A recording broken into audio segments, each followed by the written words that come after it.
यह dictation 5 second बाद start होगी, तब तक आप रेडी रहें। Ready start. माननीय सभापति महोदय, मैं आपका बहुत आभारी हूँ जो आपने मुझे इस बिल पर बोलने के लिए समय दिया है।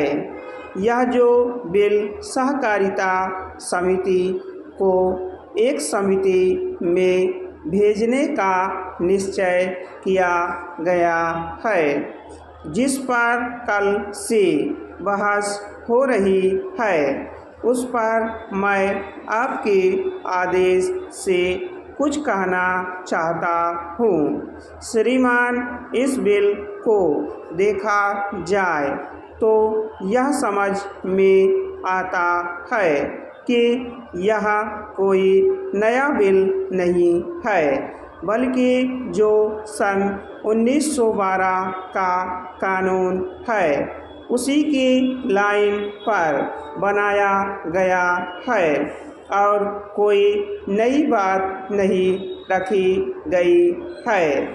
श्रीमान, इसमें सहकारी खेती की बात रखी गई है। अगर यह कहा जाए कि यह कोई नई बात नहीं है तो गलत नहीं होगा। जहाँ तक सहकारी खेती का संबंध है तो उसके तरफ जनता और विशेषकर किसानों का बिल्कुल कोई झुकाव नहीं है और उनका झुकाव न होने के कारण उन्होंने उसे उस सीमा तक नहीं अपनाया जितनी सरकार को आशा थी। श्रीमान, आपको मालूम है कि नागपुर कांग्रेस में यह प्रस्ताव पास हुआ है कि सहकारी खेती कराई जाए।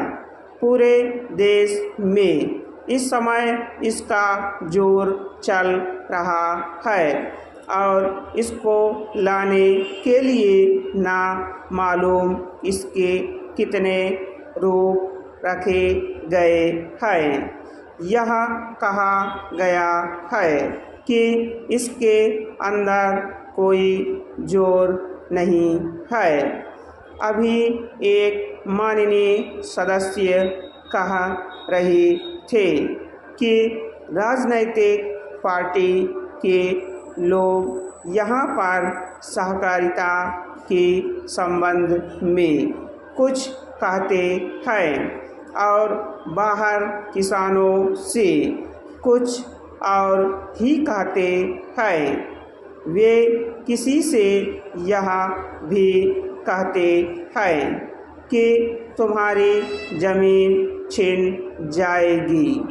मैं यह निवेदन करना चाहता हूँ कि यह जो कहा गया है और किसानों के अंदर जो भावना पैदा होती है वह इस बिल से साफ स्पष्ट होती है कि वह गलत भावना नहीं है। मैं यह जानता हूँ कि जब किसान पार्टी का जोर बढ़ा और किसानों की आवाज़ ऊंची हुई तो सरकार ने और हमारे नेताओं ने यह कहना शुरू कर दिया कि हम सहकारी खेती को किसानों के ऊपर लादना नहीं चाहते, बल्कि यह तो किसानों की इच्छा पर है। लेकिन इसके साथ ही साथ एक बात मैं पहले भी निवेदन कर चुका हूँ और फिर भी निवेदन करना चाहता हूँ कि नेताओं का अपना विचार होना चाहिए। किसी सभा में जब यह कहा गया कि यह जो सहकारी खेती शुरू की गई है यह तो अंत में सामूहिक खेती की तरफ ले जाएगी। स्टॉप। अगर आप हमारे चैनल पर नए हैं तो चैनल को सब्सक्राइब जरूर करें और बेल आइकॉन प्रेस करें ताकि आपको सभी डिक्टेशन की सूचना मिल सके।